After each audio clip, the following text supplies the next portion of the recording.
In this video we're going to go over some basic tips and tricks for the Behringer P-16s as well as some mixing theory. So here we go. First off, I have it reset, so I've pressed recall and store and I've held them down and I pressed the mute button and it's reset everything. I've pulled my main fader up, made sure that the EQs are straight and that it's not panned at all. So now I'm ready to start mixing. Now let's say that you've got a few things mixed in here, a few different channels, and you're wanting to start panning them, so you start going and you pan them all different directions and all this stuff. And let's say that you're just not liking where you panned. One really quick way that you can take a channel back to center is just by pushing the pan knob. Now when you do that, it will just center wherever you had it before, it will just center it. Now another great quick feature about this is you can mute any channel. Instead of having to press the mute button and then mute them like this, you can actually mute any channel by just selecting it and pressing the volume button. So that's really easy. This is also a great thing if you can't get any volume out of something, if it's not rotating, try pressing the mute or button just to make sure that it's not muted. Because if it's muted, the volume won't work. So there's a couple quick tips. Now let's get into mixing just a little bit, some basic stuff.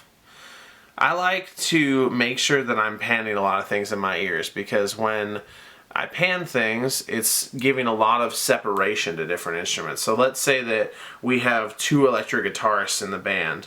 I'll probably take one, I'm going to push him maybe this far this direction, and I'll take the other, and I want to make sure that it's about this far this direction, trying to match them sort of to which side they are on. That way, if there's conflicting sounds between the two of them or they're playing similar parts, it's really easy to separate those two in your head.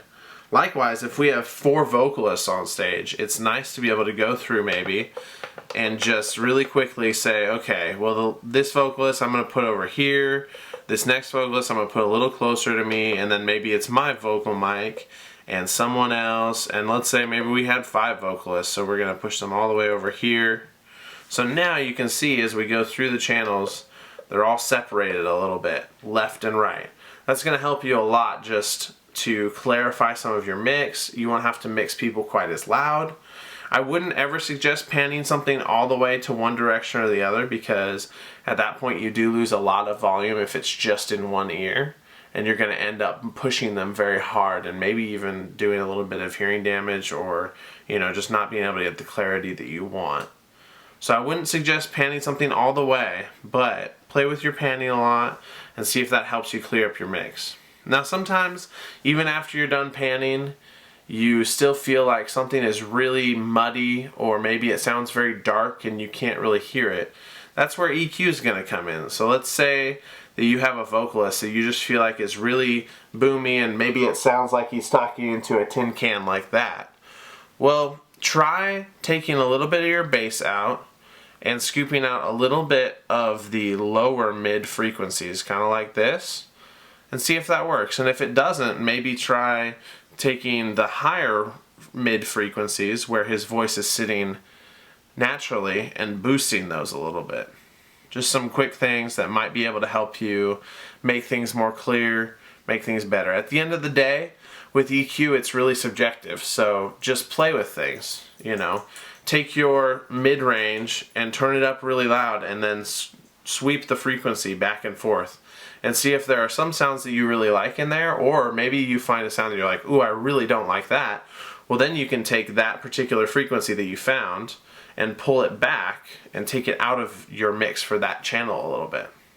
Just remember as you're doing EQs that it's per channel only, so when you make this change to this channel, it saves it, and when you go to the next channel, it's not that EQ, so you'll have to find where that next channel's EQ was by rotating those knobs again. So just one more quick tip for you guys.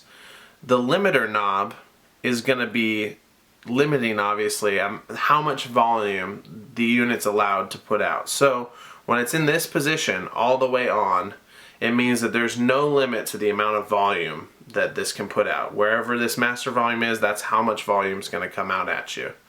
Now as you start turning this knob back and back and back, it's like it's lowering a ceiling.